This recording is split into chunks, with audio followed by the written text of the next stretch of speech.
To the mother-in-law who only landed a husband because she needed the money. My daughter-in-law toasted at the family dinner. I stood up calmly. That is actually your area of expertise, isn't it? Tell the family about that work trip to Miami. You didn't go alone, did you? And your boss was there too. I then revealed an old photograph. The photograph landed on the table like a bomb. Jessica and Gregory Stevens walking out of a hotel in Miami, holding hands. The date stamp in the corner said it all. 6 years ago. Back when she swore she was traveling alone for business. Gregory Stevens is married, Jessica. He has 3 kids. I have the hotel receipts, the flight logs, emails from his executive assistant. Everything. Jessica's face went from the red flush of anger to the white pallor of terror. The wine glass slipped from her fingers and shattered against the floor. Ryan picked up the photograph with trembling hands. His eyes darted from the image to his wife's face, processing the betrayal. "What is this, Jessica?" he asked, his voice cracking. She opened her mouth, but no sound came out. She took a step back, then another. Her heels clicked against the hardwood floor. "Ryan, I can explain. Your mother is lying. She's making this up. I have the proof." I cut in. "Every trip, every lie, every time you came back with new perfume and expensive gifts that were supposedly from your clients." Emily let out a gasp. Uncle Arthur stood up and walked out of the dining room. Aunt Sarah covered her face with her hands. The other guests sat frozen, not knowing where to look. "You are a liar," Ryan whispered, standing up slowly. "All this time you made me believe my mother was the problem." Jessica shook her head desperately, tears rolling down her cheeks. "No, Ryan, listen to me. Your mother is jealous because you love me. Do not speak about my mother again." He cut her off, his voice ice cold. "Do not ever mention her again." Jessica backed away until she hit the wall. Her designer dress was wrinkled, her mascara was running, her entire facade destroyed in minutes. "This isn't over," she threatened me, her voice shaking. "I will destroy you, Margaret." I held her gaze without blinking. "You already did your best tonight, Jessica, and look where you are now." My next words were simple but devastating. "Gregory has a wife. Her name is Catherine. And 2 days ago, I sent her copies of everything I have. She has already filed for divorce. And she is naming you as the other woman in the legal documents." Jessica let out a choked scream, her face completely crumpled. She spun around and ran from the room. Her heels clattered down the hallway like gunshots. The front door flew open, the engine of her car roared to life, and the tires screeched against the pavement. Absolute silence. Ryan remained standing, the photograph in his hand, staring into the void. His face had cycled through every possible emotion in a matter of minutes. Shock, denial, rage, and now, something worse. Pure hatred for the woman with whom he had shared 11 years of marriage. "Mom," he said with a broken voice. "How long have you known?" I sat back down in my chair. My legs were trembling, but I maintained my composure. 3 weeks. I found the first receipt by accident. Then I started looking for more. Emily came over and sat beside me, taking my hand. "Why didn't you say anything sooner?" "Because I needed proof. Because I knew Jessica would deny everything. And because I knew the moment would come when she would give me the perfect opportunity to expose her herself." Ryan dropped the photograph onto the table and collapsed into his chair. He put his head in his hands. "Oh my God. All these years. All these damn years defending her, believing every word, making you feel like you were the problem." His voice broke, and he began to weep. These weren't silent tears. They were deep sobs from a man who had just discovered his entire life had been a lie. Emily was also crying silently beside me. I felt it, those tears I had never been able to shed during all these years of swallowing humiliation now wanting to come out. But I didn't cry. Not yet. I still had to be strong. The guests began to say their goodbyes in silence. No one knew what to say. Some hugged me. Others simply squeezed my shoulder. Uncle Arthur returned with a glass of whiskey and set it in front of Ryan without a word. When the house was empty, only the 3 of us remained. The dining room was still full of unfinished plates, overturned glasses, the tablecloth stained with wine. No one moved to clean up. We sat in that heavy silence, processing what had just happened. "Tell me everything," Ryan said after a long while, lifting his head. His eyes were red and swollen. I need to know everything, Mom. From the beginning. I took a deep breath. It was time to tell the whole truth. The truth I had been carrying alone for 3 weeks. The truth I had uncovered, piece by piece, pain by pain. It started 3 weeks ago, I began in a calm voice. I was cleaning your home office, because Jessica had asked me to do it while you two were at work. I found a shoebox in the back of her closet. I wasn't going to open it, but it fell, and the contents spilled onto the floor. I paused. Ryan was staring at me, waiting. Inside were receipts. Many receipts. Hotels in Miami, New York, Chicago. All in the names of Jessica Miller and Gregory Stevens. Double bookings, king-size suites. Some from 6 years ago, the most recent one from 2 months ago. Emily squeezed my hand tighter. Ryan closed his eyes. There were also photos, I continued. Photos of them together on those trips, at expensive restaurants, on beaches, in hotel rooms. She kept everything as if they were precious memories. Why? Ryan asked in a voice barely audible. Why would she keep proof of her own betrayal? Why did she never think someone would find them? Because she was arrogant, I said. Because she was so sure she had you completely controlled that she wasn't worried. I took a folded envelope from the pocket of my dress. I placed it on the table in front of him. This is a copy of everything I found. The originals are in a safe place. I also hired a private investigator to confirm everything. He gave me more information, more proof. Ryan took the envelope, but didn't open it. He just held it in his hands, as if it weighed tons. The investigator told me that Gregory has been married for 20 years to Catherine Romero. They have 3 children, aged 17, 14, and 11. Gregory is the vice president of the company where Jessica worked. He was the one who hired her 8 years ago. The affair started 6 months later, before we got married, Ryan whispered. Yes, I confirmed. Before the wedding. During your marriage. Up until 2 months ago. Emily let out a sob. Oh my God, Mom. How could you carry this alone for 3 weeks? Because I needed to be sure. Because I needed irrefutable proof. And because I knew that if I told your brother too soon, Jessica would convince him that I was crazy, that I was jealous, that I was making it all up to separate them. Ryan opened his mouth to speak, but stopped. He knew I was right. Jessica had been a master at manipulating him for years. 2 days ago, I contacted Catherine Romero, I continued. I sent her copies of everything. Photos, receipts, the investigator's report, everything. She called me yesterday crying, thanking me for finally giving her the proof she needed. She said she had suspected for years, but Gregory always denied it. Now she has everything she needs for the divorce. Does Jessica know? Emily asked. She didn't know until 10 minutes ago when I told her. But I am sure Gregory has already received the divorce papers, and I am sure that at any moment, Jessica is going to receive a legal summons as well. Ryan finally opened the envelope. He took out the photos one by one. He looked at them in silence. With every image he saw, his jaw tightened more. His knuckles turned white. The rage was growing in his eyes like a storm. I am going to sue her, he said finally with a cold voice. I am going to file for divorce, and I am not going to leave her anything. Absolutely nothing. She is going to fight, I warned. She is going to say I manipulated everything, that I fabricated the evidence, that I am taking revenge because I never accepted her. Let her try, Ryan replied. I have the original proofs. I have the investigator's report. I have Catherine Romero as a witness. And I have years of text messages where Jessica lied to me about her work trips. He stood up abruptly, making the chair screech. I need to get out. I need to walk. I need air. Emily stood up too. I'll go with you.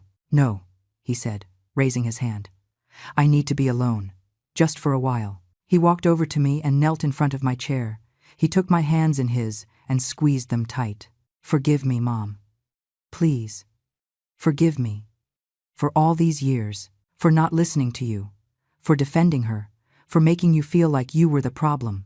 For everything. The tears finally began to roll down my cheeks. I couldn't hold them back anymore. You are already forgiven, son. You always were. He rested his forehead against our joined hands and wept. He cried like I hadn't seen him cry since he was a child. He cried for the wasted years, for the betrayal, for the time he was never going to get back. When he finally stood up, He kissed my forehead and left the house in silence. Emily and I remained sitting in that destroyed dining room, surrounded by the wreckage of a dinner that had ended in disaster. "How do you feel, Mom?" Emily asked after a while. I thought about the question. How did I feel? After years of humiliation, after 3 weeks of carrying this secret, after finally exposing the truth, I feel free, I answered honestly. For the first time in 11 years, I feel free. I am Margaret Hayes. I am 69 years old, and I have had a life that shouldn't have been as hard as it was. I live in a modest house on the outskirts of the city, a house I bought with my husband's life insurance money when he died 12 years ago. It is small, but it is mine. It has 2 bedrooms, a garden where I grow tomatoes and peppers, and a kitchen where I have prepared thousands of meals for a family that for years didn't know how to value my effort. Before I tell you how I got to that moment in the dining room, before I explain how I discovered Jessica's dirty secret, I need you to understand who I am. I need you to know why what I did that night wasn't revenge. It was justice. It was dignity. It was the response of a woman who spent 11 years swallowing poison in silence. When my husband died, my 2 children were all I had left. Ryan was 33 and had just landed a good job as an engineer. Emily was 27 and worked as a teacher at an elementary school. Both were my pride. Both were the reason I got up every morning, even though my knees ached and my back protested. 2 years after their father's death, Ryan met Jessica at a work conference. She was a marketing manager at a large firm, always impeccably dressed, always with the right words, always knowing exactly what to say to impress. When Ryan introduced her to me, I smiled and welcomed her to our family. But something in her eyes, something in the way she looked me up and down, evaluating my simple clothes and my working hands, put me on alert. They got married 8 months later. I helped with the wedding. I spent $3,000 of my savings to pay for part of the catering because I wanted my son to be happy. Jessica thanked me with a smile that didn't reach her eyes and a hug that lasted exactly 2 seconds. The first few months were tolerable. Jessica was polite to me, though distant. She never invited me to her house. She never called to ask how I was. When I visited them, there was always an excuse to cut the visit short. They had to go out. They were waiting for an important call. She had a headache. But I accepted it all because my son seemed happy, and that was the only thing that mattered. Things started to change when I turned 62. That was the year my diabetes got worse, and I had to start taking insulin daily. It was also the year I had a fall at home that left me with a fractured hip. I needed surgery and 3 months of recovery. Ryan insisted that I move in with them temporarily while I recovered. Jessica agreed, but her face when she did told me everything I needed to know. Those 3 months were a silent hell. Jessica was never cruel in an obvious way. She never shouted at me or insulted me directly. Her cruelty was more subtle, more calculated, more effective. She left my medicine in high places where I couldn't reach it with my crutches. She prepared meals with too much salt or too much sugar that she knew I couldn't eat because of my diabetes. She turned the television volume up high when I tried to rest. And when Ryan came home from work, she transformed into the perfect wife and the concerned daughter-in-law who was doing everything possible to take care of her poor, sick mother-in-law. When I was finally able to return to my house, I breathed a sigh of relief. But the damage was already done. Jessica had established the narrative. I was the problem mother-in-law, the sick old woman who needed constant attention, the burden she had endured with the patience of a saint. And Ryan believed every word. The following years were a slow but steady escalation. Jessica took more and more control over my son's life. Little by little, she pushed him away from me. The visits became less frequent, the phone calls shorter. Family celebrations began to take place in expensive restaurants, where I felt out of place with my simple clothes and my limited budget. And always, Jessica found a way to make me feel small. "Oh, Margaret, that dress is so cute. Is it vintage? It looks very 70s. Margaret, don't worry about bringing anything for dinner. You know your cooking is very traditional. Ryan, honey, your mom looks tired. Maybe she should go home early to rest." Every comment was a pinprick wrapped in velvet. Every smile was a trap, and I endured them all because I didn't want to cause problems, because I didn't want my son to have to choose between his wife and his mother, because I knew that if he had to choose, he probably wouldn't choose me. My survivor's benefits were about $1,200 a month. With that, I paid my property taxes, my utilities, my medicines which cost $150, my food. Money was always tight, but I never complained. I worked cleaning houses twice a week to earn a little extra. My knees protested, my back ached. But I did it because I needed to maintain my independence.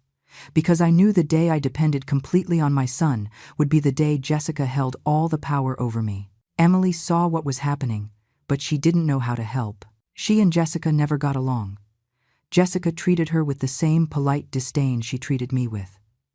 Emily tried to talk to Ryan several times, but he always defended his wife. Jessica is under a lot of stress at work. Jessica didn't mean it maliciously. Mom, you're being too sensitive. Those were his answers. And with each one, I felt the chasm between us grow a little wider. I spent my birthdays 63, 64, 65, 66, 67, and 68, swallowing humiliation. Smiling when I wanted to cry, nodding when I wanted to scream. Accepting crumbs of attention from my own son because it was better than nothing. And all that time, Jessica kept building her image of the perfect wife, the successful woman, the patient daughter-in-law enduring a difficult mother-in-law. But I wasn't stupid. I was old, but not blind. I saw things. I noticed details. Like the times Jessica came home late and her excuse was always a work meeting. Like the expensive perfume she wore when she supposedly went on business trips but never wore at home. Like the way she constantly checked her phone and placed it face down when Ryan entered the room. Like the credit card bills with charges from luxury hotels that she justified as corporate expenses. I stored those observations in my mind like seeds that might one day sprout into something more. I didn't know what. I didn't know when. I just knew something wasn't right in that marriage, and that one day the truth would come to light. And then that day arrived 3 weeks ago. The day that changed everything. The day I went to Ryan and Jessica's house because she had asked me to clean the study while they were at work. Me, the 69-year-old mother-in-law with arthritis and diabetes, cleaning the house of the woman who earned $6,000 a month. But I accepted because that way I could see my son when he returned from work, even if only for half an hour. I was cleaning the closet in the study when a shoebox fell from the top shelf. It opened upon hitting the floor, and all its contents spilled onto the carpet. Receipts, photographs, documents. At first, I was going to put it all back in the box without looking. But then I saw a photo. Jessica and a man who wasn't my son, hugging, smiling. Behind them, the sign of a hotel in Miami was clearly visible. My hands trembled as I picked up that photo. Then I picked up another, and one more. Each one was worse than the last. Jessica with that man in restaurants, on beaches, in hotel rooms. Some photos had dates. The oldest was from 6 years ago, the most recent from 3 months ago. I picked up the receipts with shaking hands.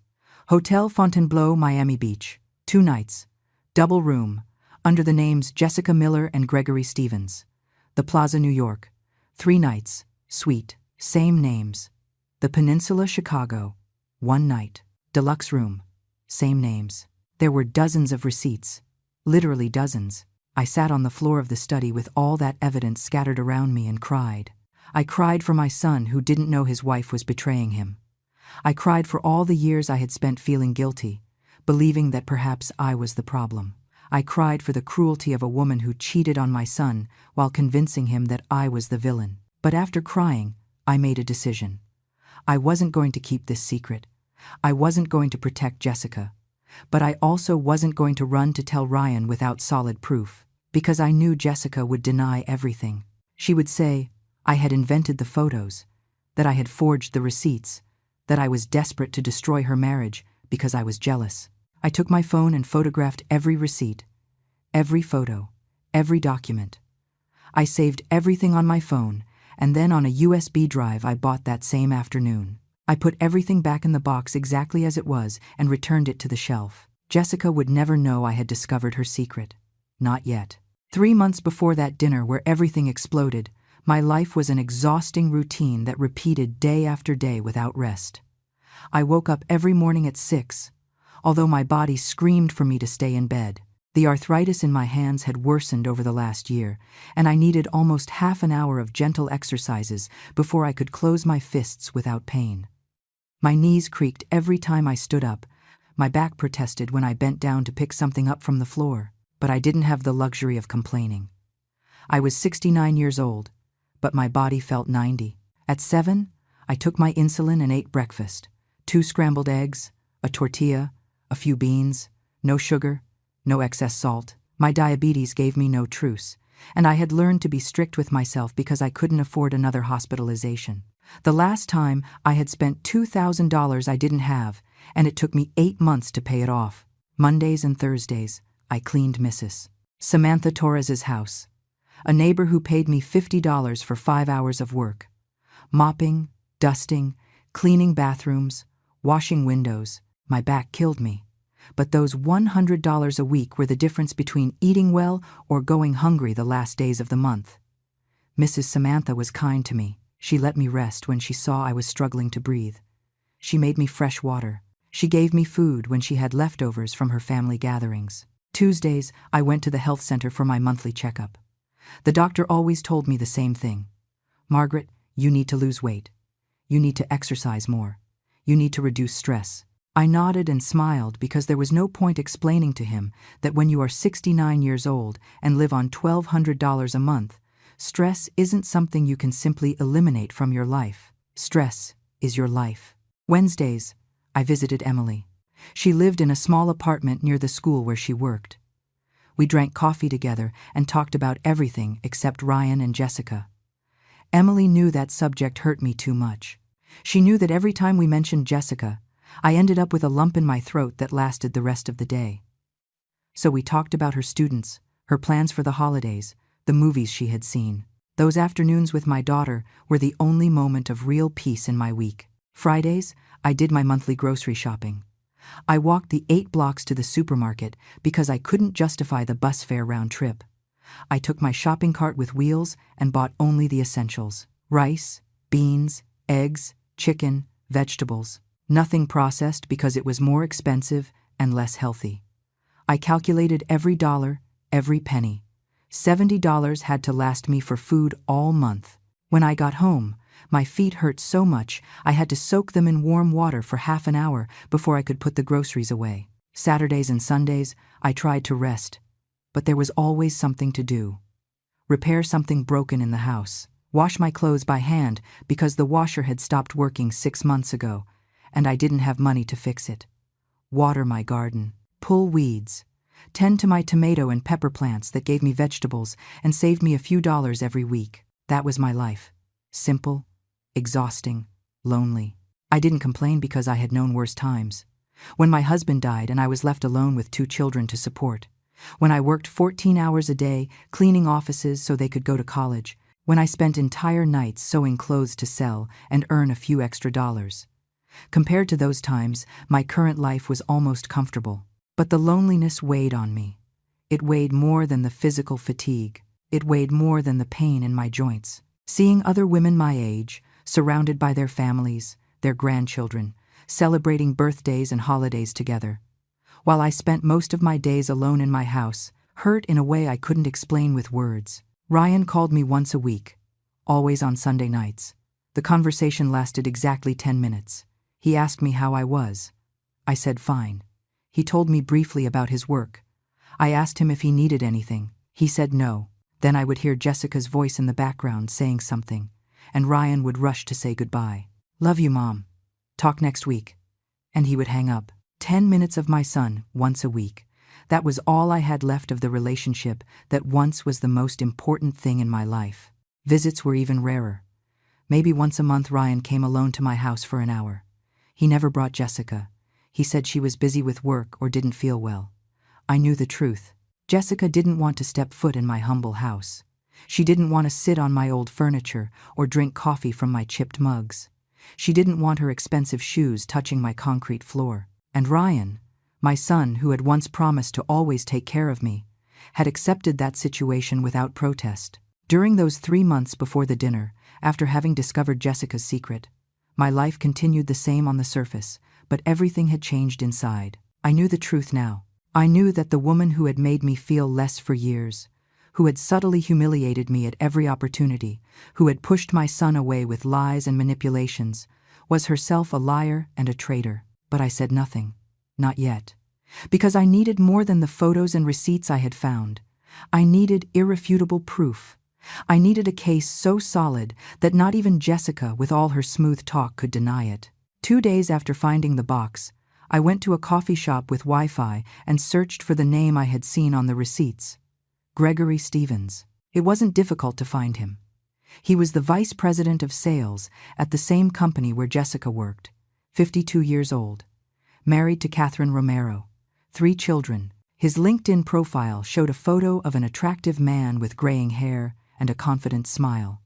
The same man from the photographs with Jessica. I searched more. I found his wife Catherine's Facebook profile. It was full of family photos, Gregory with his kids at soccer games, beach vacations, anniversary dinners, a seemingly perfect family that had no idea of the double life he was leading. I felt a pang of compassion for that woman. She was another victim of Jessica and Gregory's betrayal. She deserved to know the truth as much as my son, but it wasn't the moment yet. First, I needed more information. I spent $500. I didn't have to hire a private investigator. I found a budget-friendly one who worked from his home and accepted cash payments. I gave him the photos, the receipts, the names. I told him exactly what I needed. Proof that the affair was real and recent. Exact dates, places, everything documented. The investigator, a man named Sam Reynolds, about 40 years old, looked at me with a mix of pity and respect when I told him the story. "Mrs. Hayes," he told me, "I'm going to get you everything you need. And don't worry about the full payment. $500 is fine. I have a mother too, and I wouldn't like anyone to treat her the way you've been treated." 2 weeks later, Sam called me. He had everything. Phone records between Jessica and Gregory totaling hours each week. Text messages he had been able to recover from cloud backups. Work emails that were anything but professional. New photographs he had taken following them during one of their lunch meetings that ended at a downtown hotel. And most importantly, he had the testimony of Gregory's secretary, a woman named Lauren, who was sick of covering for her boss's lies and had decided to speak. Lauren told me everything when I contacted her. She told me the affair had started 7 years ago, not 6 as I had thought. She told me Gregory had promised to leave his wife multiple times, but never did. She told me Jessica knew perfectly well he was married and didn't care. She told me she had seen Jessica crying in the office when Gregory canceled their plans to be with his family. And she told me she was willing to testify if necessary because she could no longer be complicit in so much deceit. With all that information in my hands, I made the hardest decision. I contacted Catherine Romero. I sent her an anonymous message through Facebook asking to meet. At first, she hesitated, thinking it was some kind of scam. But when I told her I had information about her husband she needed to know, she agreed. We met at a cafe far from our neighborhoods. Catherine was an elegant woman of 48 with perfectly styled hair and expensive clothes. When she sat in front of me, I saw the fear in her eyes, fear of hearing something that would confirm what she had probably suspected for years. I showed her everything. The photos, the receipts, the messages, the emails. She looked at them one by one in absolute silence. Tears began to fall down her cheeks, but she didn't make a sound. When she finished looking at everything, she looked up at me and asked with a broken voice, "Why are you showing me this?" "Because you deserve to know the truth," I replied. "And because my son deserves it too. We have both been deceived by the same 2 people. We both deserve justice." Catherine closed her eyes and took several deep breaths. Then she opened them and looked at me with a determination that hadn't been there before. "I am going to file for divorce," she said, "and I am going to name Jessica Miller as the other woman in the legal documents. I want her name recorded publicly. I want everyone to know what kind of woman she is." I gave her copies of everything I had. She hugged me before leaving. 2 women who didn't know each other united by the pain of betrayal. Jessica entered my son's life like an elegant hurricane. From the first moment I met her, I knew she was one of those women used to getting what she wants regardless of who she has to step on along the way. She was 31 when Ryan introduced her to me. Tall, slim, always dressed in designer clothes that cost more than 3 months of my rent. Her black hair fell perfectly over her shoulders. Her makeup was flawless. Her nails always done. Everything about her screamed success, power, control. She worked as a marketing manager at a multinational corporation. She earned $6,000 a month, maybe more. She drove a brand new car. She lived in a modern apartment in the best part of the city before marrying Ryan. She spoke 3 languages. She had traveled half the world. And most importantly, she knew exactly how to use all that to make others feel small beside her. The first time she came to my house was 2 months after meeting Ryan. He was so excited, so proud to introduce me to this successful woman who had taken notice of him. I prepared meatloaf, my son's favorite dish, and laid out my best tablecloth. I cleaned the house until it shone. I wanted to make a good impression. Jessica walked into my house, and her gaze scanned everything in 3 seconds. I saw how she evaluated my old furniture, my walls that needed painting, my linoleum floor. She said nothing, but she didn't need to. Her expression said it all. Disapproval, pity, superiority. "What a cozy house," she said with a smile that didn't reach her eyes. "You can tell it has many years of history." History. That was her polite way of saying old, saying poor, saying insufficient. During the meal, she spoke almost exclusively to Ryan. She asked me polite but superficial questions. "How long have you lived here, Margaret? Do you work currently? How is your health?" Every question sounded like she was following a social protocol rather than having genuine interest. And when I answered, she nodded distractedly while checking her phone. She praised the food, but barely took 2 bites. "It's delicious, but I'm watching my figure for a friend's wedding next month," she explained, as if I, with my extra weight and my body worn by years of hard work, needed that reminder of our differences. After that first visit, Jessica found reasons not to return. She always had work, always had commitments, always had something more important to do. And slowly, without Ryan realizing, she started to change our family dynamic. "Babe, why don't you invite your mom to a restaurant instead of going to her house?" she suggested. "It would be more comfortable for her. She wouldn't have to cook." But what she really meant was that it would be more comfortable for her, that she wouldn't have to sit on my old furniture or eat off my chipped plates. "Honey, your mom looks tired. Maybe we should cut the visit short," she said with fake concern. What she really wanted was to shorten the time Ryan spent with me, because every minute with me was a minute he didn't dedicate to her. "Ryan, love, remember we have that important dinner with my bosses tomorrow," she reminded him just when he was about to call me or visit me. There was always something more important, always a reason for him to put me second, and it worked. Gradually, my son started to pull away. The weekly visits became bi-weekly, then monthly. The daily calls reduced to twice a week, then to 1. The family Sundays we had had for years disappeared completely. Jessica had gotten what she wanted, having Ryan completely to herself, without the interference of his poor, old mother. When they got married, Jessica stopped faking even the minimum courtesy.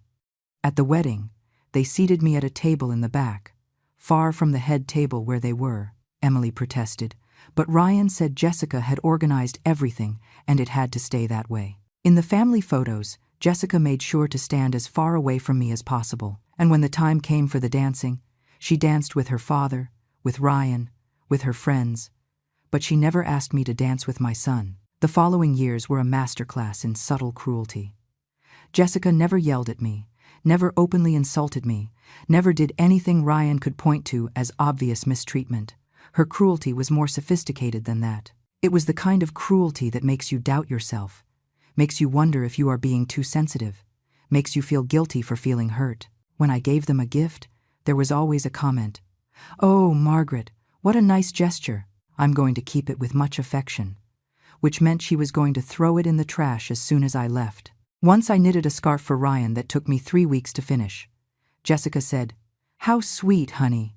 Your mom thinks you're still 5 years old." And she laughed. Ryan laughed with her. I swallowed my tears. When I cooked for them, which was rarely because Jessica almost never invited me, she always compared my food to expensive restaurants. "It's tasty, Margaret. Although obviously it's not like the steak at that bistro downtown that charges $150 a plate. The message was clear. Your food is inferior. You are inferior. When I spoke about my health problems, Jessica sighed with barely concealed impatience. Oh, Margaret, you always have something. Did you go to the doctor? Did you take your medicine? Because you know Ryan worries a lot when you get sick, and that stresses him at work. As if my diabetes and arthritis were inconveniences, I had chosen to annoy them. When I mentioned my financial difficulties, Jessica said things like, "Have you thought about selling your house and moving to something smaller? You could save on expenses." What she was really suggesting was that I go live in a nursing home or a tiny room where she wouldn't have to see me or think about me. But the worst, the absolute worst, was how she manipulated Ryan. Jessica was a master at playing the victim. Every time I tried to talk to my son about how I felt, she cried, "Ryan, your mom hates me. No matter what I do, it's never enough for her.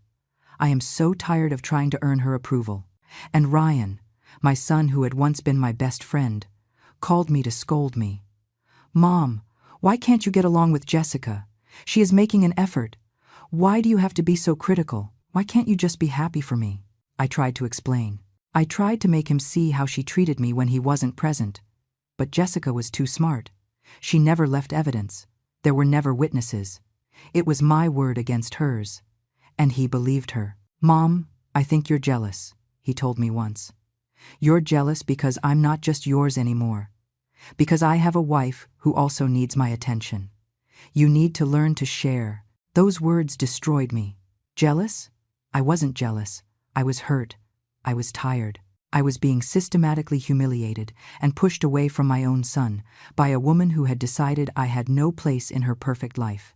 Jessica controlled everything. She controlled when Ryan visited me. She controlled how much money he could give me if I needed it. She controlled what information he shared with me about their lives. She controlled our phone conversations because she was always there, in the background, listening, ready to intervene if I said something she didn't like. Once, 3 years ago, I got seriously ill. I had a kidney infection that left me in the hospital for a week. Emily was with me every day. Ryan came twice in 7 days, and both times he stayed less than an hour because Jessica called him saying she needed him at home for something urgent. When I got out of the hospital, I needed help for 2 weeks. I couldn't cook. I could barely walk to the bathroom. Emily took leave from her job to take care of me. I asked Ryan to help me just a few days. Jessica said it was impossible, that they had too much work, that I should hire someone, as if I had money to pay a nurse. When I recovered enough strength to return to cleaning houses, because I needed the money, Jessica told Ryan I was exaggerating my illness to get attention. If she can already work cleaning houses, she wasn't as sick as she said, she argued, and he believed her. During these 11 years, Jessica had built an image of me in my son's mind, the image of a dramatic, manipulative older woman who faked illnesses to get attention, who was never satisfied, who was a burden, and she had done it so gradually, so systematically, that Ryan didn't realize she had completely changed his way of seeing me. I went from being the mother he adored, the woman who had worked 3 jobs to pay for his education, who had given up everything to give him a better life, to being a problem he had to manage, an obligation, a weight. And Jessica enjoyed every second of that power. I saw it in her eyes every time Ryan defended her instead of me. I saw it in her smile when she cut our visits short. I saw it in her body language when we were together, always positioning herself between Ryan and me, literally putting her body as a physical barrier between mother and son. Jessica's attacks escalated over the years until they became unbearable.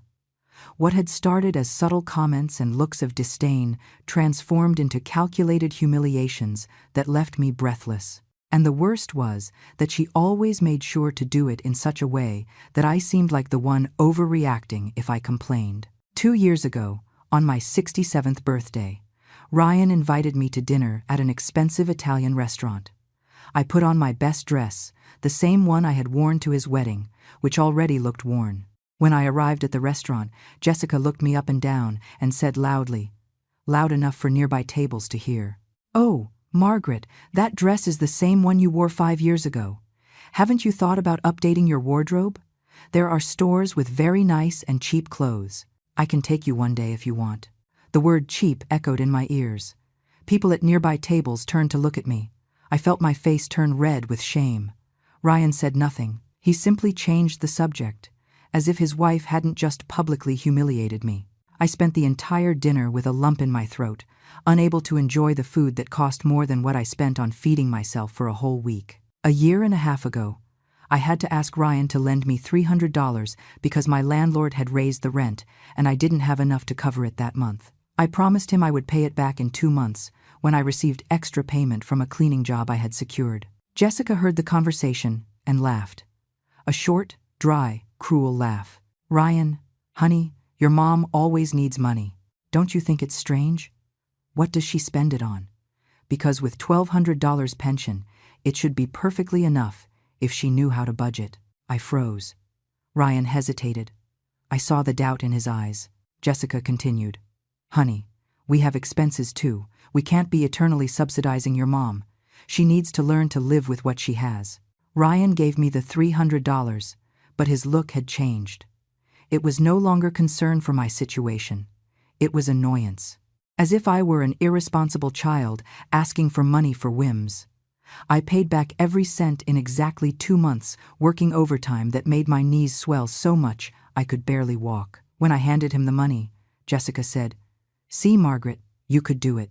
It was just a matter of trying a little harder." As if I hadn't been trying every day of my life. A year ago, during Christmas, Jessica organized a dinner at her house. She invited her family, her friends, co-workers. I thought I would also be invited because I was her husband's mother. I waited for the invitation, but it never came. When I asked Ryan, he told me uncomfortably, "Mom, it's just that Jessica wants it to be something intimate, just her close people." I wasn't a close person to my own son. That was clear. I spent that Christmas alone in my house, eating leftover casserole that Mrs. Samantha had given me. Emily tried to come, but she was sick with the flu and didn't want to infect me. I watched through the window as neighboring families celebrated together, while I wondered at what moment I had lost my son. 9 months ago, Jessica began making comments about my health that clearly sought to plant the idea that I was a burden. "Margaret, have you thought about a nursing home? Not the bad ones. There are some very nice ones where they take care of you well and you have the company of people your age. It would be less lonely for you." She said it with that fake smile, as if she really cared about my well-being and wasn't trying to convince Ryan to send me away. "Jessica, I am fine in my house," I replied. "I don't need anyone to take care of me. I can fend for myself." "For now," she answered. "But you have to think about the future. What happens if you fall and there's no one to help you? If your diabetes gets worse, you wouldn't want to be a burden to Ryan, right?" That word, burden. She used it constantly. Every time she saw me, she found a way to slip it into the conversation. "We don't want you to be a burden. You must take care of yourself so as not to become a burden. Parents who really love their children don't become a burden to them." The message was clear. I was a weight she wanted to eliminate. 6 months ago, Jessica started openly criticizing my way of speaking, my education, my manners. We were at a cafe, and I asked for a soda. Jessica laughed and told the waiter, "She means sparkling water." "Excuse me, my mother-in-law isn't very familiar with the correct terms." The waiter looked at me with pity. I wanted to disappear. "Jessica, I just wanted a soda," I tried to explain. "Yes, but sparkling water sounds more polite, don't you think? It's important to speak correctly, especially in places like this." Places like this. Expensive places where she belonged and I didn't. 5 months ago, I discovered that Jessica had told her friends that I had abandoned my children when they were little to go with another man. An absolute and monstrous lie. I found out because one of her friends, who turned out to be a distant cousin of my neighbor, told the story, and my neighbor let me know. When I confronted Ryan, he said it must have been a misunderstanding. Jessica wouldn't say something like that. "Mom," her friend probably misunderstood. But I knew it hadn't been any misunderstanding. Jessica was destroying my reputation. She was planting stories about me to justify her mistreatment, so that when she finally eliminated me completely from Ryan's life, he would have reasons to believe I didn't deserve to be there. 4 months ago, Jessica started denying me access to basic information about my own son. When I called and she answered, she told me Ryan wasn't available. When I asked when I could call again, she said, "Margaret, he'll call you when he has time. He's very busy." But the calls never came unless I insisted multiple times. When I arrived to visit him without warning, something I rarely did because it was far, and transportation cost me $5 I didn't always have, Jessica opened the door with a face of annoyance. "Margaret, you should call before coming. Ryan isn't here, and I have work to do." She left me standing at the door, as if I were an annoying salesperson, not her husband's mother. 3 months ago, just before I discovered her secret, Jessica did something that almost broke me completely. It was Ryan's birthday, and I had saved for 2 months to buy him a gift. It wasn't a big deal, just a shirt I saw in a store that I thought would fit him well. It cost $40 that I needed for other things, but I wanted to give something nice to my son. I arrived at his house with the gift wrapped in paper I had saved from previous years because I couldn't pay for new paper.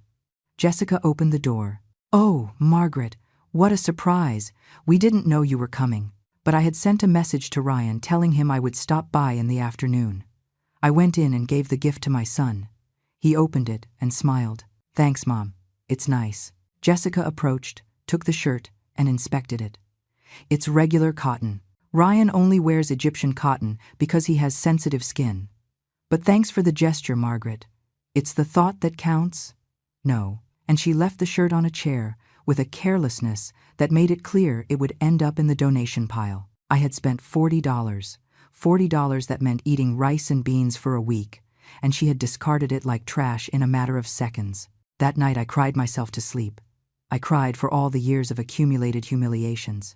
I cried for the son I had lost at the hands of a cruel woman. I cried for the life I had lived, thinking my sacrifices had been worth it, just to discover my son no longer valued me. But it was just after that birthday that everything changed. It was 2 days later when Jessica asked me to clean her study. It was then that I found the box, when I discovered her secret, when the universe finally gave me the tools I needed to defend myself. During those 3 weeks after the discovery, Jessica continued attacking me without knowing I already had her life in my hands. She criticized me for my clothes. She made fun of my way of speaking. She told Ryan I was spending too much on medicines and probably didn't need them all. She suggested again that I should move to a nursing home. Every attack was one more nail in her own coffin. The moment everything changed arrived in the most unexpected way. It was a Tuesday afternoon, 3 weeks before that dinner that would change everything. Jessica had called me in the morning. Something unusual because she almost never contacted me directly. Her voice sounded sweet, too sweet, which immediately put me on alert. "Margaret, I need a huge favor. Ryan and I have an important meeting today and the house is a mess. Could you come clean the study? I'd pay you $50. I know you normally charge that for a whole house, but I really need urgent help." $50. Money I needed desperately because the previous month I had to buy more expensive medicines and had come up short. I swallowed my pride, as I had done so many times before, and accepted. "Sure, Jessica. What time do you need me to go?" "Perfect. Come around 2. We won't be there, but I'll leave the key under the mat. The study is on the 2nd floor. It's the room at the end of the hall. I just need you to dust, vacuum, and organize a bit. There are boxes in the closet you can arrange better." I arrived exactly at 2. The house was empty and silent. I climbed the stairs slowly because my knees protested with every step. The study was large, with an expensive wooden desk, shelves full of books that had probably never been read, and a huge closet that occupied an entire wall. I started by dusting the shelves. Then I vacuumed the carpet. Finally, I opened the closet to organize the boxes Jessica had mentioned. There were 5 cardboard boxes stacked in the back. I took the first one and lowered it carefully. It was sealed with tape. I set it aside and took the second. This one was open and full of old papers, bills, unimportant documents. The third box was a shoebox, smaller, lighter. When I lowered it from the shelf, the lid slipped and the box fell to the floor. Its entire contents spilled onto the carpet like an explosive puzzle. Photographs. Dozens of photographs. And receipts. So many receipts. I bent down with difficulty, ignoring the pain in my back, and started picking everything up. I was going to put it back in the box without looking, but then my eyes caught something in one of the photos, Jessica. And a man who wasn't my son. My hands started shaking when I took that photograph. Jessica and that man coming out of a hotel? He had his shirt open, no tie. She wore a tight red dress I had never seen her wear at home. They were holding hands, smiling. The photo had a date in the bottom right corner. The 15th of March, 2019. 6 years ago. I picked up another photo. The two of them on a beach. Him with his arm around her. Another one in an elegant restaurant, toasting with glasses of wine. Another where they were kissing in front of what seemed to be the Eiffel Tower. Each photo was a stab to the heart. Not for me, but for my son, who had no idea what his wife had been doing. Then I saw the receipts.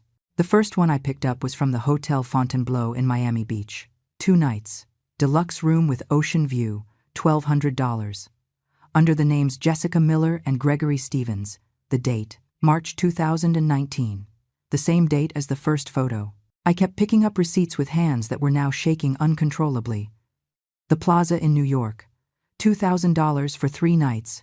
Jessica Miller and Gregory Stevens. The Peninsula in Chicago. $1,800 for 2 nights. The same names. There were dozens. Literally dozens of receipts from expensive hotels in different cities. Miami, New York, Chicago, Los Angeles, San Francisco, all with the same 2 names. I sat on the floor of the study, surrounded by all that evidence, and felt the world move under my feet. My mind worked quickly, processing what I was seeing. Jessica had been cheating on Ryan for years, and she had kept the proofs as if they were precious memories of a legitimate relationship. I searched through the papers until I found one with information about Gregory Stevens. It was a copy of a corporate document, a job promotion. Gregory Stevens, VP of Sales, 52 years old, the same company where Jessica worked. Of course. The work trips, the meetings that lasted days, the generous bonuses she always mentioned. Everything had been an elaborate lie. I cried, sitting there on that expensive floor. In that house my son had bought with so much effort for the woman who betrayed him. I cried for him. I cried for all the years he had spent defending her while she lied to him blatantly. I cried for the times he had chosen her over me, not knowing she didn't deserve his loyalty or his love. But after crying, something changed inside me. The sadness transformed into something stronger. Determination. Righteous anger. This woman had destroyed my relationship with my son. She had humiliated me for years. She had made me feel less insignificant, disposable. And all that time, she was the liar. She was the traitor. She was the one who had no right to be in our family. I took out my phone with trembling hands and started photographing everything. Every receipt, every photo, every document. It took me almost an hour to document everything. My phone filled with more than 100 images. When I finished, I put everything back in the box exactly as it was. I closed the lid. I placed it on the shelf in the same position where it had been. I organized the other boxes.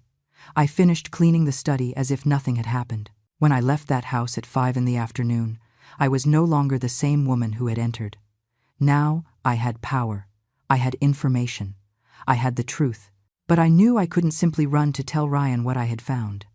Jessica would deny everything. She would say I had invented the photos, that I had forged the receipts. She would make me look like the bitter and jealous mother-in-law willing to lie to destroy her marriage.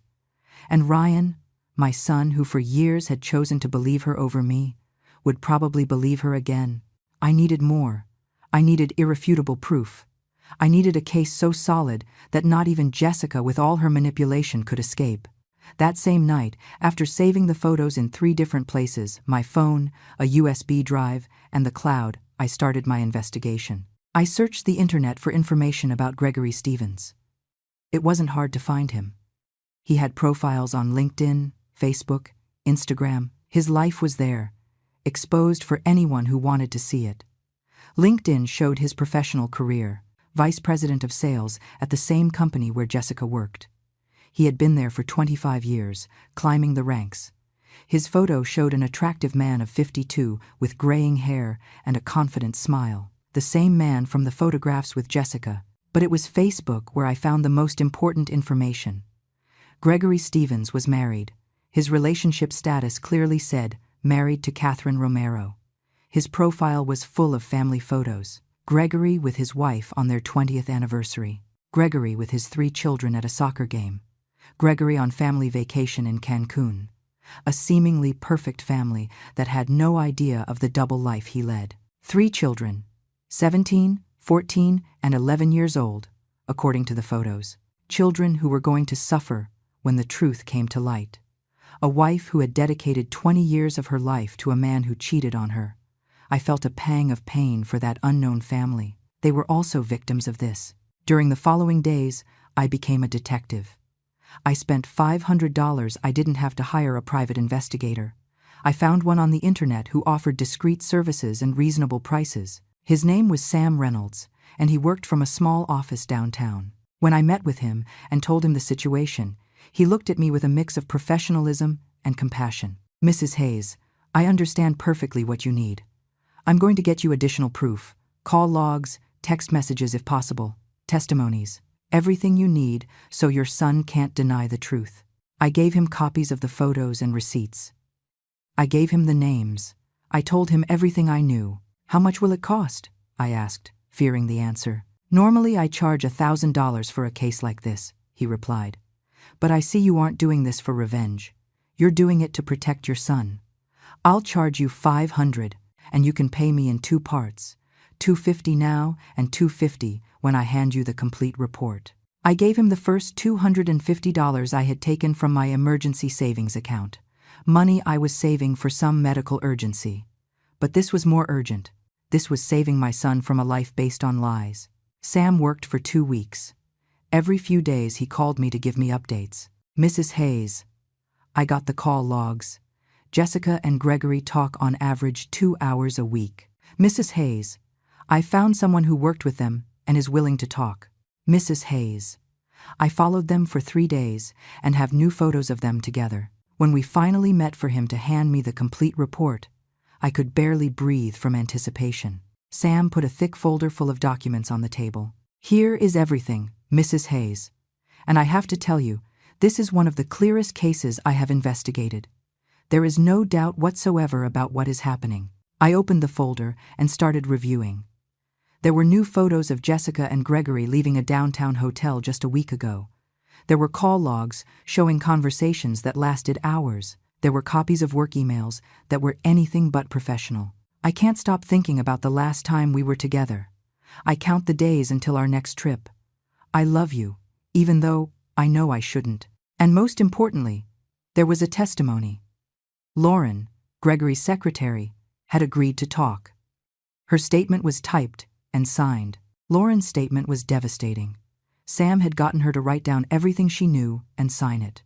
I sat in that small office and read every word with my heart beating so fast I could hear it in my ears. I, Lauren Smith, have worked as executive secretary for Gregory Stevens for 8 years. During this time, I have witnessed the extramarital relationship he maintains with Jessica Miller, marketing manager of the same company.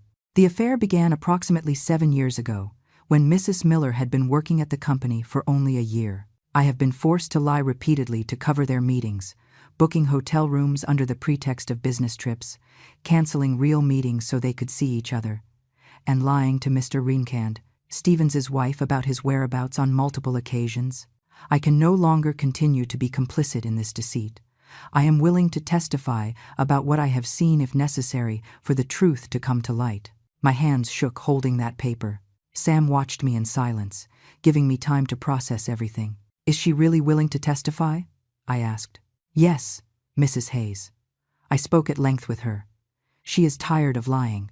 She says Mr. Stevens has put her in very uncomfortable situations, and she no longer wants to be part of this. She has her own conscience and her own children. She doesn't want to keep helping destroy families. I continued reviewing the folder. There were credit card statements Sam had obtained from sources he preferred not to reveal. They showed charges at the same hotels, on the same dates, both on Gregory's corporate card and Jessica's personal card. Dinners at expensive restaurants costing $300, $400, gifts at luxury jewelry stores. A clear and consistent pattern of shared expenses that only two people in an intimate relationship would have. How long have they been doing this? I asked, though I already knew part of the answer. According to Lauren Smith, the affair began 7 years ago. That would be in 2018. Your son married Jessica in 2017, correct? I nodded, feeling nauseous. So the affair began just a year after the wedding. But, Mrs. Hayes, there is something else you should know. Sam took another document from the folder. I found records suggesting Jessica and Gregory knew each other before she met your son. Both attended the same business conference in 2016. There are photos from that conference where they appear together in the same group. The world stopped for a moment. Jessica had met Gregory before meeting Ryan. What did that mean? Had the affair started even before the wedding, or had she started the relationship with Gregory after getting married, but a previous connection already existed? I can't confirm if the affair started in 2016, Sam continued. Lauren Smith can only testify to what she saw since 2018. But the previous connection exists. That is a fact. I paid him the last $250 with trembling hands. I left that office with the folder under my arm, feeling like I was carrying a bomb, because that was exactly what I had, a bomb that was going to explode the lives of several people when I finally decided to detonate it. During the following days, I studied every document as if it were a final exam on which my life depended. I memorized dates, places, names. I organized everything chronologically. I made copies of the copies and stored them in different places. In my house, in Emily's house, in a safe deposit box I rented at a bank for $20 a month. But I still needed one more piece of the puzzle. I needed to talk to Catherine Romero, Gregory's wife. She deserved to know the truth as much as my son. And her testimony, her reaction, would be crucial for what I was planning. Finding her contact information wasn't difficult. Her Facebook profile was open to the public. I sent her a private message from a fake account I created specifically for this. I couldn't risk her knowing who I was before we met. Dear Catherine, I know this message will seem strange to you, but I need to talk to you urgently about your husband Gregory. I have information you need to know. Please meet with me. I promise this is important and I am not lying to you. I just want to help you. I waited 3 days without a response. I thought she had ignored or blocked me. But then, on the 4th day, her answer arrived. Who are you? Why should I trust you? If you have information about my husband, tell me now or don't waste my time. I replied, I can't tell you by message. It is too delicate. Please meet me in a public place of your choice. I will show you physical proof of what I am telling you. After seeing it, you will decide what to do. 2 more days passed before she responded. Central Cafe.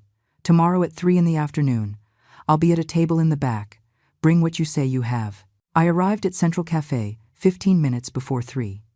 It was an elegant place downtown, with marble tables and expensive decor. I felt out of place with my simple clothes and my old bag, but I forced myself to walk with my head held high.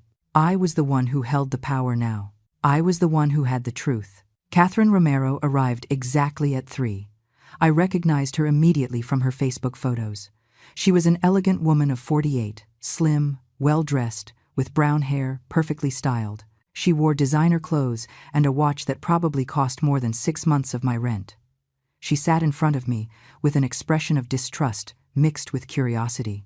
You must be the person who wrote to me, she said without preamble. I have only 30 minutes. Show me what you have or I'm leaving. I took the folder out of my bag and put it on the table. I opened it and started taking out the photographs one by one. The first one showed Gregory and Jessica leaving the hotel in Miami. Catherine looked at it, and her face went pale. Who is she? She asked with a tense voice. Her name is Jessica Miller. She is the marketing manager at the same company where your husband works, and she is my daughter-in-law. She is married to my son. Catherine's eyes widened. She took the photo with hands that were starting to shake. I took out another photo, and another, and one more. Catherine looked at them all in silence, tears beginning to pool in her eyes but not letting them fall yet. Then I took out the receipts. One by one, hotel after hotel, city after city, date after date. With every receipt she saw, Catherine's jaw tightened more. How long? She finally asked with a broken voice. At least 7 years. possibly more. Catherine closed her eyes. A tear finally rolled down her cheek, but she wiped it away quickly. When she opened her eyes again, there was something different in them. It wasn't vulnerability anymore. It was cold, calculated fury. "Why are you showing me this?" she asked. "What do you want from me?" "What do I want from you?" I replied honestly. "You deserve to know the truth. Your husband has been cheating on you for years. My son has also been deceived. We are both victims of the same two people. I thought you had a right to know. Does your son know?" she asked. "No, not yet. I haven't told him because Jessica would deny everything. She would say I invented the proof because I never accepted her. My son would probably believe her and not me. That's why I needed more evidence. That's why I looked for you." Catherine nodded slowly, processing everything. She took her coffee with trembling hands and drank slowly. "I have suspected for years," she said finally. "The constant trips, the calls at odd hours, the perfume on his clothes that wasn't mine, the excuses. Always so many excuses, but every time I confronted him, he denied everything. He made me feel paranoid. He made me feel like I was crazy for even suggesting it. It's the same thing Jessica did to my son," I said. "She convinced him I was the problem, that I was jealous, that I invented things to cause problems in their marriage." Catherine stared at me. In that moment, two women from completely different worlds were united by the same pain, by the same betrayal. "What are you going to do?" she asked. "I am going to tell my son the truth, but not yet. I am waiting for the right moment, a moment where Jessica cannot manipulate the situation, where the truth is so obvious that not even she can deny it. And you, what should I do? Whatever you consider right, these are copies of everything. Keep them. Use them if you need them. For divorce, for whatever, they are yours." Catherine took the folder and put it in her designer bag. She stood up, ready to leave. But before doing so, she looked at me one last time. "Thank you," she said softly. "Thank you for giving me this, for not letting me live in ignorance any longer. I am going to talk to my lawyer tomorrow. I am going to file for divorce. And I am going to ensure Jessica Miller's name is recorded in the legal documents as the other woman. I want her reputation to be destroyed as much as my husband's." "Will you let me know when you do it?" I asked. "Because when you file those papers, Gregory is going to tell Jessica, and when Jessica knows her secret is exposed, she's going to try to get ahead of the situation. She's going to try to tell her version to my son before I can do it." Catherine nodded. "I will let you know. I will give you time to talk to your son first. I will wait a week after filing the papers before they are officially served to Gregory. That will give you time." We said goodbye with a brief but meaningful hug. Two warriors in parallel battles, allies in the search for justice. During the next week, I waited. Catherine sent me a message. "Papers filed today. My lawyer says Gregory will receive them in exactly 7 days. Jessica Miller is officially named in the documents. Good luck." Now I had a deadline. 7 days to find the perfect moment to expose Jessica. 7 days to plan how to tell my son the truth in a way he couldn't deny or ignore. The following days were the hardest of my life. I had the whole truth in my hands, but I couldn't just drop that bomb without a plan. Jessica was too smart, too manipulative. If I went directly to Ryan with the proofs, she would find a way to flip the situation. She would say the photos were altered, that the receipts were fake, that I had hired someone to invent everything because I was desperate to destroy her marriage. And my son, who for 11 years had chosen to believe her over me, would probably do it once more. I needed a moment where she couldn't escape, where the truth was so obvious, so public, so irrefutable, that not even all her smooth talk could save her. And that moment arrived when Emily, my daughter, called me on Friday night. "Mom, Jessica is organizing a family dinner for next Saturday. Ryan just called to invite me. He says Jessica wants to gather the whole family. Uncles, some cousins, us. He says she wants to strengthen family ties." My heart raced. Jessica never organized family dinners. She hated having my family in her house. Something was happening. And then I understood. The divorce papers. Gregory would receive them in 3 days. Jessica didn't know yet, but she must feel something was approaching. Maybe Gregory had been acting weird. Maybe his secretary Lauren had suddenly quit. Maybe Jessica felt her perfect world was about to wobble and wanted to make sure she had Ryan completely on her side before that happened. "Are you going, Mom?" Emily asked. "Yes," I replied. "I am definitely going." I spent the next few days preparing. I took out the clearest photograph of Jessica and Gregory, the one from the hotel in Miami. I put it in the pocket of my best dress. I mentally reviewed everything I knew, all the proof I had. I practiced in front of the mirror what I would say, how I would say it. I needed to be calm. I needed to be cold. I needed to have absolute control of my emotions because I knew Jessica would try to make me explode, make me lose my composure, make me look like the crazy one. Saturday arrived. I dressed carefully, putting on the same dress Jessica had criticized on my birthday. If she was going to humiliate me for my clothes, let her do it. It would be the last time she did. I arrived at her house at 7 in the evening. Several cars were already parked outside. Uncle Arthur, Aunt Sarah, some cousins. Emily arrived just behind me, and we walked together to the door. Jessica opened with a huge smile that didn't reach her eyes. She wore an expensive cream-colored dress, jewels that shone under the light, perfect makeup. The image of the successful hostess. "Margaret, so glad you came." And Emily, gorgeous as always. "Come in, come in. Ryan is in the office finishing some things up." We entered. The house smelled of expensive food, probably from some gourmet restaurant Jessica had ordered from. The dining table was set elegantly. There was wine, flowers, candles, everything calculated perfectly to impress. The other guests arrived. When we were all seated, there were 12 of us around that table. Jessica sat at the head, like the queen of her kingdom, Ryan by her side, smiling, with no idea of the storm that was about to unleash. The dinner began with light conversation. Jessica controlled everything, directing the conversations, making sure everyone saw her as the perfect hostess, the perfect wife, the daughter-in-law doing everything possible to keep the family together. I ate in silence, observing, waiting for my moment, and then it arrived. Jessica stood up with her wine glass in hand. "I want to propose a toast," she announced with a clear voice. We all raised our glasses. I knew something was coming.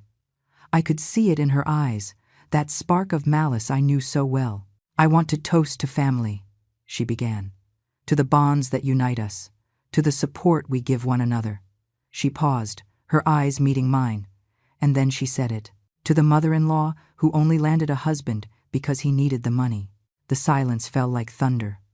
All eyes turned to me. Jessica remained standing, holding her glass, with that cruel smile waiting to see me destroyed. This was her moment, her last attempt to humiliate me, to put me in my place, to remind everyone I was less than her. But I had been waiting for this. I had been preparing for this. I stood up slowly, with all the calm in the world. My knees didn't shake, my hands didn't shake. My voice, when it came out, was firm as steel. "That is actually your area of expertise, isn't it?" I said, looking her directly in the eyes. "Tell the family about that work trip to Miami. You didn't go alone, did you? And your boss was there too." I saw her face change, from triumph to shock, from shock to pure terror. I put my hand in my pocket and took out the photograph. I unfolded it with slow, deliberate movements. I placed it on the table where everyone could see it. "This photo is 6 years old," I continued. 6 years in which you told my son you traveled alone for work. Gregory Stevens, your boss, married, with 3 children. Ryan took the photo with hands that were starting to shake. Jessica opened her mouth, but no sound came out. Her glass slipped from her hands and crashed against the floor, spilling red wine like blood on the pristine floor. "I have the hotel receipts," I continued. "I have the flight logs. I have the emails. I have the testimony of his secretary. I have everything, Jessica." Emily let out a gasp. Uncle Arthur stood up abruptly. Aunt Sarah brought her hands to her mouth. The cousins looked at each other, not knowing what to do. "Ryan, I can explain," Jessica began with a desperate voice. "There is nothing to explain." I cut her off. "Gregory Stevens has been married to Catherine Romero for 20 years.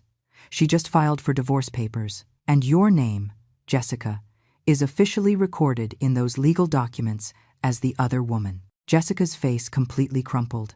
She stepped back, then another step, stumbling over her own chair. 2 weeks ago, I met with Catherine Romero. I continued relentlessly. I gave her copies of everything. Of the photos, the receipts, the emails. She cried in front of me when she saw what her husband had been doing. 20 years of marriage destroyed. 3 children who are going to suffer when they know the truth. All because of your selfishness, Jessica.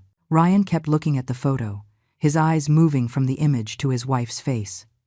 When he finally spoke, his voice came out as a broken whisper. How long? 7 years, I answered for Jessica, who seemed unable to speak. The affair began a year after you got married. Maybe even before. They met at a business conference in 2016, before she met you. You are a liar, Ryan whispered. But he wasn't saying it to me. He was saying it to Jessica. All this time, every trip, every meeting, every time you came home late. It was all a lie. Jessica shook her head frantically. No, Ryan, please, your mother is inventing this. This is a trap. Do not speak about my mother, Ryan roared. Standing up so abruptly his chair fell backward. His voice resonated throughout the dining room. Do not ever mention her again. For 11 years you made her look like the problem. For 11 years you convinced me she was bitter, controlling, making our lives impossible. And I believed you. My God, I believed every damn word. Ryan, love, please. Don't call me love, he shouted. You have no right. You have no damn right. Jessica backed up until her back hit the wall. She was trapped, physically and emotionally. Her expensive dress was wrinkled. Her makeup was starting to run with tears. Her perfect hairdo was coming undone. The entire facade destroyed in a matter of minutes. Gregory is going to receive the divorce papers on Monday, I said with a calm voice. When that happens, he will know you were named officially. His wife wants your name recorded publicly. She wants everyone to know exactly what kind of woman you are. This isn't going to end like this, Jessica said suddenly, and her voice changed from pleading to threatening. She pointed her finger at me. You are going to pay for this, Margaret. I will destroy you. I am going to tell everyone you invented all this, that you manipulated the proofs, that you are desperate to ruin my marriage. I held her gaze without blinking. You already did your best tonight, Jessica, and look where you are now. Those were the words that broke her completely.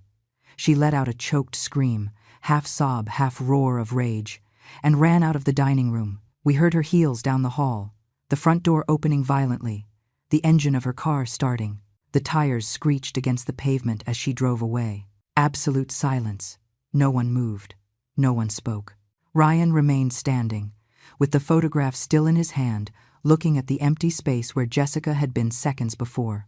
Emily was the first to move. She got up and walked towards me, hugged me tight. Mom, she whispered. You did it. The other guests began to react. Uncle Arthur went out and returned with whiskey. He gave it to Ryan without saying a word. Aunt Sarah approached me and squeezed my hand. The cousins murmured among themselves, processing what they had just witnessed. Ryan finally moved. He left the photograph on the table and walked towards me. He knelt in front of my chair and took my hands. His eyes were red, his face wet with tears. Mom, he said with a destroyed voice, forgive me. Please forgive me. For all these years. For not listening to you. For defending her. For making you feel like you were the problem. For everything. The tears finally rolled down my cheeks. After years of holding them back, of swallowing the pain, of staying strong, finally I allowed myself to cry. I squeezed my son's hands between mine. You are already forgiven, son. You always were. Ryan rested his forehead against our joined hands and cried like I hadn't seen him cry since he was a child. He cried for the wasted years, for the betrayal, for having been blind to the truth for so long. Emily knelt on the other side and hugged us both. We stayed like that, the 3 of us, rebuilding in that moment what Jessica had spent 11 years destroying. The guests began to say goodbye discreetly. Everyone approached to hug me before leaving. Uncle Arthur whispered in my ear, we always knew something wasn't right with that woman. I'm glad the truth finally came out. Aunt Sarah kissed my forehead. You are stronger than any of us imagined, Margaret. When the house was empty, only Ryan, Emily, and I remained sitting in that destroyed dining room. The unfinished plates of food, the spilled wine, the stained tablecloth, the physical remains of a night that had changed everything. Tell me everything from the beginning, Ryan said after a long silence. I need to know it all, and I told him. Every detail. From the moment I found the box to my meeting with Catherine Romero, from hiring the private investigator to saving the proofs in 3 different places, I told him about the 7 years of deceit, about the expensive hotels, about the emails, about everything. Ryan listened in silence, his face paler by the minute. When I finished, he remained silent for several minutes, processing everything. I am going to file for divorce, he finally said, with a cold and determined voice. Tomorrow I am going to talk to a lawyer, and I am not going to leave her anything. Absolutely nothing. She is going to fight, I warned. She is going to say I manipulated everything, that I fabricated the proofs. She is going to try to paint me as the villain. Let her try, Ryan replied. I have the original proofs. I have the investigator's report. I have Catherine Romero willing to testify. And I have 11 years of messages where Jessica lied to me constantly about her trips. He stood up and walked to the window. You know what's the worst of all this, Mom? It's not just the cheating. It's that during all these years she made you look like the problem. She humiliated you. She pushed you away from me, and I let her do it. I was complicit in your suffering because I was too blind to see the truth. You are not responsible for Jessica's manipulations, I said softly. She is very good at what she does. She deceives. She manipulates. She controls. That is her nature. But I am your son, he replied with a broken voice. I should have protected you. I should have listened to you. Instead, I failed you in the worst way possible. Emily stood up and walked to her brother. She put a hand on his shoulder. Now you know. Now you can make things right. That is what matters. That night I stayed at Ryan's house. None of us wanted to be alone. We slept little. Ryan spent most of the night reviewing all the documents I had given him. Every photo, every receipt, every email. With every new proof he saw, his jaw tightened more. Jessica didn't return that night, nor did she call.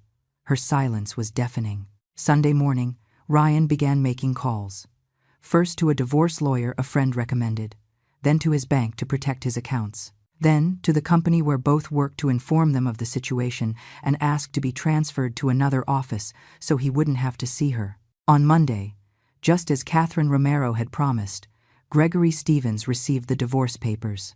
Sam, my investigator, called me to confirm it. Mrs. Hayes, Gregory received the papers this morning. According to my sources, he went pale when he read Jessica's name in the documents.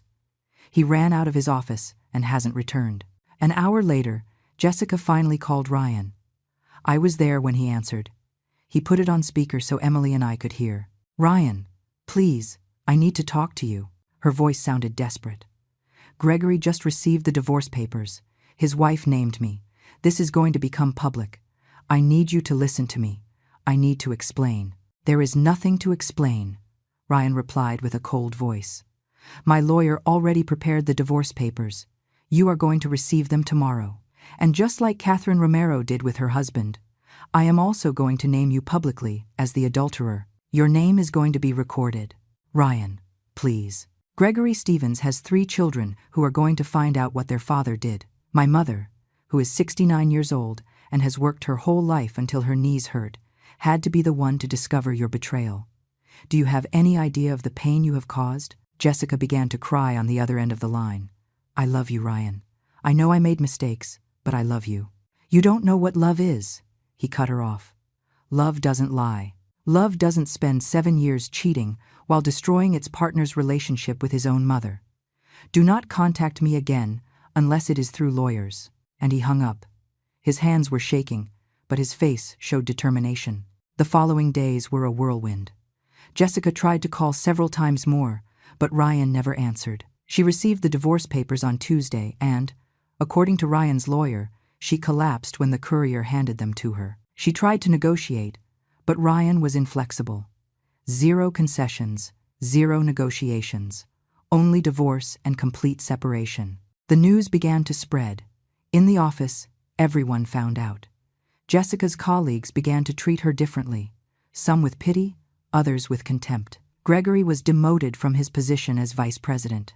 The company couldn't afford the scandal of having someone in a position of power who had had an affair with a subordinate. Jessica resigned 2 weeks later because the environment had become unbearable. Catherine Romero called me a month after the incident.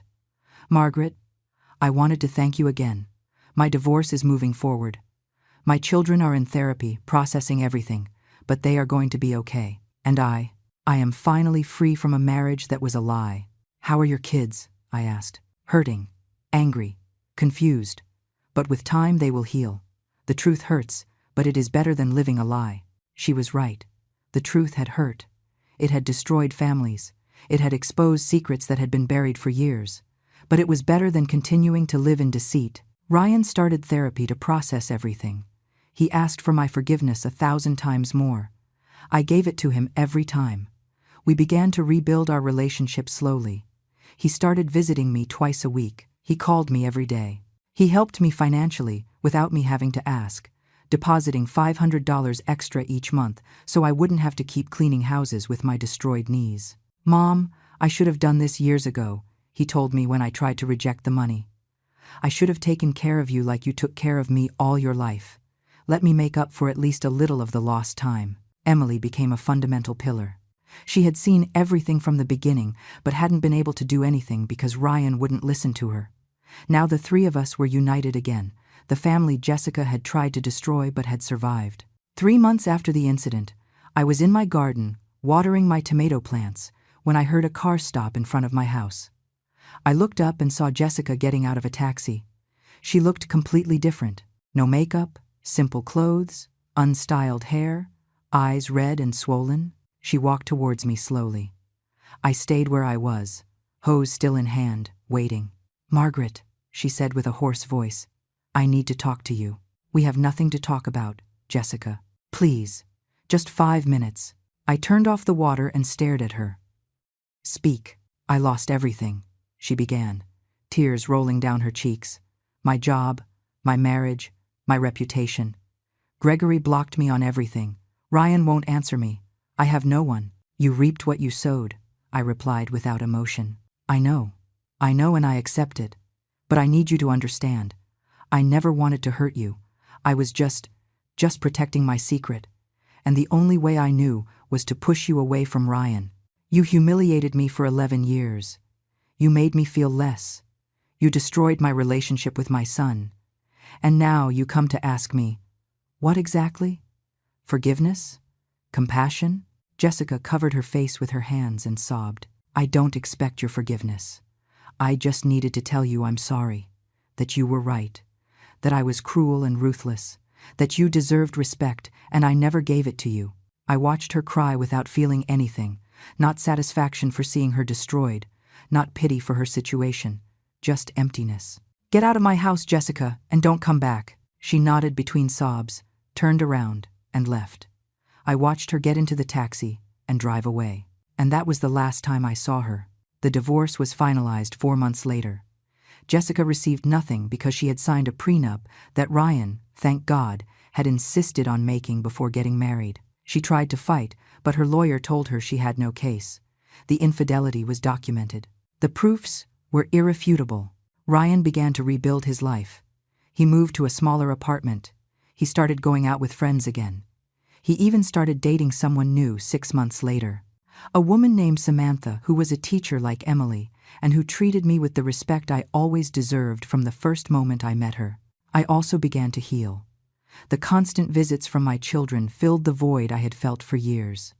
My house stopped being a lonely place and became a home full of laughter and love again. I stopped cleaning houses because Ryan insisted I had worked enough in my life. A year after that dinner, the three of us, Ryan, Emily, and I, were sitting in my garden drinking coffee. Ryan took my hand. "Mom, I know I've told you 1,000 times, but I need to say it again. Thank you. Thank you for not giving up. Thank you for seeking the truth. Thank you for being stronger than any of us imagined. You saved me from a life based on lies." I squeezed his hand and smiled. "That is what mothers do, son. They protect their children. Always." I looked at my 2 children sitting beside me, the afternoon sun illuminating their faces, and I felt a peace I hadn't felt in over a decade. Jessica had tried to destroy my family. She had tried to erase me from my son's life. She had tried to make me feel invisible and insignificant. But she had failed, because true love, the love of a mother for her children, cannot be destroyed by any amount of manipulation or cruelty.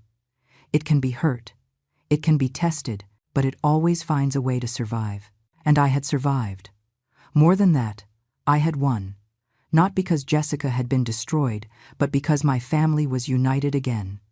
Because the truth had prevailed, because justice, although late, had finally arrived. That night, when my children left and I stayed alone in my house, I sat in my favorite chair and looked at old photos of when Ryan and Emily were little. I remembered them when they called me every time they had a problem, when they looked for me to comfort them. When I was their whole world. I had lost that for 11 years. But now I had it back. And this time, no one was going to take it away from me. I put away the photos and turned off the lights. Tomorrow would be another day. A day without humiliations, without lies, without Jessica. A day where I could simply be Margaret Hayes, a 69-year-old mother who had fought for her family and had won. And as I fell asleep that night, with my aching knees but my heart at peace, I knew that every moment of pain had been worth it. Because in the end, the truth always wins. Always.